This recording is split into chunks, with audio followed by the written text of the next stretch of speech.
A lot of time and effort goes into creating videos like this, so if you're enjoying the content, please take a moment to hit the like button and subscribe to the channel. Why was this photo kept hidden for nearly 80 years? Keep watching to find out. In 1939, when Idaho potato farmers faced ruin from low prices, young grower J.R. Simplet took a risk. He built an electric dehydrator to turn surplus spuds into flakes for long storage. Neighbors thought him crazy, until the war came and the army needed lightweight food. Simplet's dehydrated potatoes fed troops worldwide, and his innovation saved thousands of Idaho farms. By war's end, he supplied nearly all military potato products. He shrugged, "I just hated seeing good food go to waste." From those humble dryers rose an industry and proof that one man's ingenuity can feed an army. In 1939, the Parker family lived in a migrant workers' camp outside Fresno, California. They had no permanent home, only a patched canvas tent that moved with each harvest. Every evening, after long hours picking grapes, their father gathered everyone together before supper. He always asked each child to tell one good thing that had happened that day. Some days the answers were simple: a bird's nest, a funny joke, or finding a shiny stone in the field. The children thought it was just a game. Many years later, after their father passed away, they found a worn notebook beneath his bedroll. On every page, he had written the same sentence: "If my children remember the happiness, perhaps they'll forget the hardship." His oldest daughter closed the notebook with tears in her eyes and whispered, "We thought he was collecting stories. He was protecting our childhood." In 1945, the Romano family returned to their peaceful lakeside village in northern Italy after years of war had reduced it to silent ruins. Their father, Carlo Romano, had spent his life building beautiful wooden rowboats for fishermen and young couples. Their mother, Sophia, quietly gathered orphaned children each evening, teaching them songs beside the old lakeshore. 17-year-old Marco rebuilt broken docks, 15-year-old Elena repaired fishing nets, 13-year-old Paolo planted willow trees along the shoreline, and little Rosa searched every afternoon for the tiny wooden paddle her father had carved for her first toy boat. One rainy evening, she found it floating beside the old pier. Carlo gently polished the little paddle until it looked almost new again. Smiling at Rosa, he softly whispered, "No river carries love away. It always brings it back." Years later, after Carlo passed away, every newborn child in the village received a tiny wooden paddle carved by his family. It became the village's oldest tradition. Hanging inside the boat workshop was Carlo's carving knife beneath a simple inscription: "Some fathers teach the world how to come home." Rosa held the little paddle close to her heart and whispered through tears, "Papa, every child launched into life still begins with your hands." In 1944, the Foster family lived in a quiet stone village near the Ardennes forest in Belgium, where every family knew one another by name until the Battle of the Bulge turned neighbors into refugees overnight. Their father, Harold Foster, had worked for 20 years as the village baker, waking every morning at 3 o'clock to fill the streets with the smell of fresh bread. Their mother, Margaret, quietly wrapped extra loaves in cloth and left them outside the homes of elderly widows before sunrise. 17-year-old David kneaded dough beside his father before school. 15-year-old Helen delivered bread by bicycle to nearby farms. 13-year-old Peter chopped firewood for the bakery oven. And little Lucy carefully shaped tiny birds from leftover dough because her father always baked them for lonely children. Every evening, Harold gathered his family around the warm oven and softly whispered, "A loaf of bread fills a stomach, but kindness feeds a soul forever." Then war arrived. Shells shattered the bakery windows and frightened villagers fled into the snowy forest. Before leaving, Harold noticed dozens of orphaned children hiding inside the church with nothing to eat. He quietly returned to the burning bakery one final time, carrying sack after sack of flour through the smoke. All night he baked bread, while explosions echoed across the village. By sunrise, every child had eaten. As the family escaped into the forest, Harold collapsed from the injuries he had hidden all night. 50 years later, those orphaned children returned as grandparents. Together they rebuilt the old bakery exactly as Harold had left it. Inside the restored oven rested his weathered wooden rolling pin beneath a plaque that read, "One night of bread became a lifetime of hope."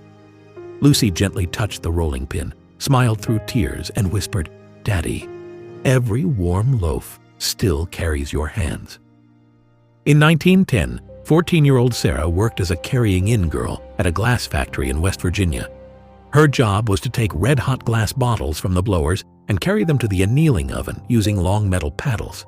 The heat from the furnace, known as the glory hole, was blinding, and the air was filled with microscopic shards of glass. One winter, an older blower named Mr. Henderson began to struggle as his eyesight failed from years of staring into the white-hot fire. He was terrified of being fired, as he had no other way to support his bedridden wife. Sarah noticed his shaking hands and began to whisper the timing of the pulls, guiding him through the rhythm of the work without the overseer noticing. She stayed late every evening to help him clean his station, ensuring the floor was clear for his blurred vision. One night, the foreman almost caught them, but Sarah quickly pretended she had dropped a bottle to distract him, taking the scolding herself to save Mr. Henderson's job. Years later, Sarah would tell her own children, "The factory owner saw us as replaceable cogs in a machine, but we saw each other as the only light in a very dark room." She realized that true sight isn't just about what your eyes can see, but what your heart refuses to ignore. In the heat of the factory, they had forged a bond stronger than the glass they made. The Great Depression did not just empty bank accounts, it emptied barns, fields, and entire farms that had belonged to the same families for generations. By the spring of 1933, foreclosure notices were arriving across Nebraska almost every week. Many farmers had borrowed money when wheat prices were high. Then came drought, falling crop prices, dust, and debts that could no longer be paid. Outside a small farming community, the Nielsen family watched the crisis creep toward their own doorstep. Hans Nielsen had died the year before, leaving behind his widow, 5 children, and his aging mother, Ingrid. The farm was all they had. Every fence post had been set by family hands. Every acre carried memories of harvests, weddings, and burials. When word spread that the bank intended to reclaim the property, neighbors began arriving long before sunrise. No invitations, no speeches, just wagons lining the road. Some carried coffee, others brought bread. Many simply stood beside the family. By the time the sheriff's automobile appeared, dozens of local farmers had gathered around the farmhouse. No one shouted, no one threatened. The silence spoke loudly enough. The sheriff climbed onto the porch and removed his hat. He knew nearly everyone standing there. He also knew that forcing the foreclosure would divide the entire community. Ingrid Nielsen stepped onto the porch beside him. Small in stature, wrapped in a heavy shawl despite the warming spring air, she looked across the crowd gathered in her yard. Then she looked toward the fields her husband had broken decades earlier. Quietly, she said, "This land buried my husband. It raised my children. We're not walking away from either." For several long minutes, no one moved.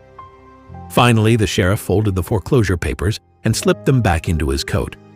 The bank representatives returned to town empty-handed. The farm remained. Months later, new federal farm credit programs offered many struggling families a chance to refinance their loans and avoid losing everything. The Nielsen farm survived, not because the drought ended, not because the harvest suddenly improved, but because on one difficult morning, an entire community decided that a neighbor's home was worth standing beside. Years afterward, local children still heard the story of the crowded porch, not as a tale about defiance, but as a reminder that sometimes the strongest walls around a farmhouse were the people willing to stand in front of it. In 1892, on Willapa Bay, Washington, after the sawmill burned and left the town jobless, schoolteacher Martha Jensen took her 8 students digging clams to buy books. The district stopped paying her. The kids stopped coming because they were hungry, so Martha canceled class on Fridays and led them to the tide flats with shovels and cough cans. They dug horse clams, steamed them over driftwood fires, and sold them to the oyster boats for 2 cents a pound. In 3 months, they earned $18.70. She bought 12 McGuffey readers and a sack of flour. The boys called her Captain. She posted on the chalkboard, "We read in the morning, we feed ourselves at noon." All 8 of those kids graduated. One became a state senator. He said, "She taught us the tide was a library too." In the spring of 1892, 14-year-old Illis worked the night shift as a breaker boy at a coal mine in Pennsylvania. His job was to sit on a wooden bench for 10 hours a day, picking slate and rocks out of the rushing coal chutes with his bare hands. The air was so thick with black dust that the boys could barely see the person sitting next to them, and the roar of the machinery made conversation impossible. One night, the massive iron gears of the breaker began to screech with a sound that signaled a catastrophic jam. While the older supervisors ignored the noise, Elias recognized the vibration from a similar accident months prior. He leaped from his bench and pulled the emergency lever, stopping the chutes just as a support beam began to buckle. The foreman cursed him for the delay, but the dozens of boys on the line realized that the machinery would have crushed them all had it continued. Years later, a retired miner showed his grandson a small, scarred piece of slate he kept on his mantle. "A boy named Elias saved our lives that night," the man said. "The company didn't give him a medal. They docked his pay for the lost hour, but we never forgot." Sometimes the greatest heroes are the ones the history books leave behind, because their victory was simply making sure their friends came home. In 1932, the Carter family lived beside a quiet river in rural Missouri, where every day began with hard work and ended with grateful hearts. Their father, Benjamin Carter, repaired wooden bridges while their mother, Louise, cooked over an old cast-iron stove and cared for 5 children. Every Saturday night, Benjamin played his battered harmonica while the family gathered on the porch, laughing and singing until the stars filled the sky. Then one winter, Benjamin's hearing slowly began to disappear after years of working around heavy machinery. Before long, he could no longer hear the harmonica he loved so much. The porch became silent. One evening, 12-year-old Emma quietly gathered her brothers and sisters outside. Instead of waiting for their father to play, they began singing every song he had once played for them. Benjamin couldn't hear every word clearly, but he saw their smiling faces and understood everything. Tears rolled down his cheeks as he looked at his wife. Decades later, Emma often told her grandchildren, "Music didn't disappear from our home when my father lost his hearing. It simply moved into our hearts." The Christmas when the town bought the orphan, a named Davenport, Iowa. December the 25th, 1908. The boy had no name. He had arrived at the Iowa Soldiers' Orphans Home in 1902, age about 4, found wandering the rail yards with a tag pinned to his coat that only said, "Please take care of my boy." No one ever came back for him. The matron wrote "Baby Doe" on the register, and that was that. By 1908, he was 10 years old, small for his age, quiet, always watching the front gate as if someone might still walk through it. Every Christmas, the townspeople held a party for the orphans. Secondhand toys, a visit from Santa, and one special gift auctioned off to raise money for the home.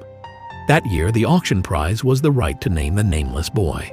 People laughed at first, thought it was a joke. Then the bidding started. A farmer offered $5. The mayor raised it to $10. The banker went to $25. The whole town crowded into the parlor, shouting higher and higher.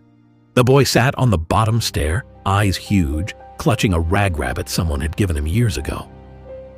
When the bidding hit $100, an insane amount in 1908, old Mrs. Eleanor Whitcomb, the richest widow in Scott County, stood up and said in her creaky voice, "I'll give $1,000 cash right now if you let the children choose the name." The room went dead silent. $1,000 was more than most men earned in a year. The matron started to cry. The children were brought in a circle around the boy. They whispered for 10 minutes, heads together like a football huddle. Then the oldest girl, 14-year-old Maggie O'Leary, stepped forward and said, "His name is going to be Nicholas Hope Christmas." Because, she said, he was born for Christmas, and he never gave up hope, and St. Nicholas is who finds lost children. Mrs. Whitcomb counted out 10 crisp $100 bills into the matron's shaking hands. Then she walked over to the boy, knelt down as best her old knees allowed, and said, "Merry Christmas, Nicholas Hope, Christmas. You have a name now, and it belongs to every single one of us." That night, for the first time in 6 years, Nicholas slept without waiting for the gate to open. He lived to be 87. He became a railroad engineer, married, had 5 children, and every Christmas morning he stood on his porch at dawn and rang a big brass bell so loudly the whole block could hear it. When people asked why, he always answered the same, because once upon a time a whole town stopped everything on Christmas Day just to give an orphan boy something the world had forgotten to give him, a name and a promise that he belonged to somebody. The Widow's Shotgun Harvest, Gray County, Texas, 1939 to 1941.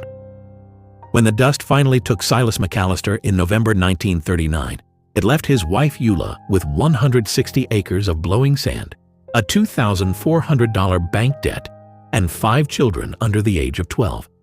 The bankers and neighbors told her the same thing: sell the place before you lose everything.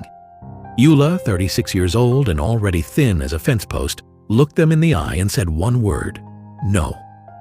She moved the family into the barn because the house was filling with drifts of sand faster than they could shovel it out. They lived in 2 horse stalls, cooking over fires made from dried buffalo chips. Eula took in laundry from town, dressed jackrabbits for 10 cents each, and every Sunday walked 8 miles to church in shoes tied together with baling wire, carrying the baby on her hip. In January 1940, the worst blizzard in 20 years hit the Panhandle 40 degrees below zero with howling wind. The barn roof creaked and groaned. Eula tied all 5 children together with a long rope so none would be lost if the building collapsed. They huddled under horse blankets and quilts while the storm screamed for 3 days and nights. When the sky finally cleared, half the barn was gone, but every child was still breathing. That spring, for the first time in 9 years, real rain fell 3 full inches in one night. At first light, Eula hitched the tired team and plowed a long strip along the section line. The children followed behind, dropping sorghum and maize seed into the furrows with their small hands. By harvest time, the crop stood tall enough to hide a man on horseback. When the bankman drove out to foreclose, he found Eula standing alone in the middle of her field, shotgun resting across her arm, her 5 children watching silently from the edge. He looked at the green field, looked at the woman, and quietly turned his car around without saying a word. Eula McAllister kept that farm until she passed in 1981. The old barn is gone now, but the double row of cottonwood trees she planted in 1941 still stands, the only green line breaking the flat horizon for 20 miles in any direction. Family strength in difficult times. An oil field worker's family gathered outside their modest wooden home for a formal portrait presenting a powerful image of perseverance and unity during challenging times. Family members of different ages, from small children to teenagers, stood together, reflecting the importance of family support in the face of economic uncertainty. The simple house and sparse surroundings highlighted the hardships they endured, while their close arrangement emphasized the strength they found in one another. In the distance, oil derricks rose above the landscape, symbolizing the industry that provided the family's livelihood while also bringing instability and financial risk. For families like this one, survival depended on cooperation, shared responsibilities, and strong personal connections. Their greatest resource was not material wealth, but the support they offered each other every day. The portrait captures more than a family standing together. It reflects determination, pride, and a commitment to facing adversity as a united household. By choosing to be photographed, the family created a lasting record of their lives and experiences. The image stands as a reminder that behind the economic struggles of the Great Depression were real people with hopes, challenges, and stories worth remembering. Their presence before the camera conveys dignity, resilience, and the enduring power of family bonds during uncertain times.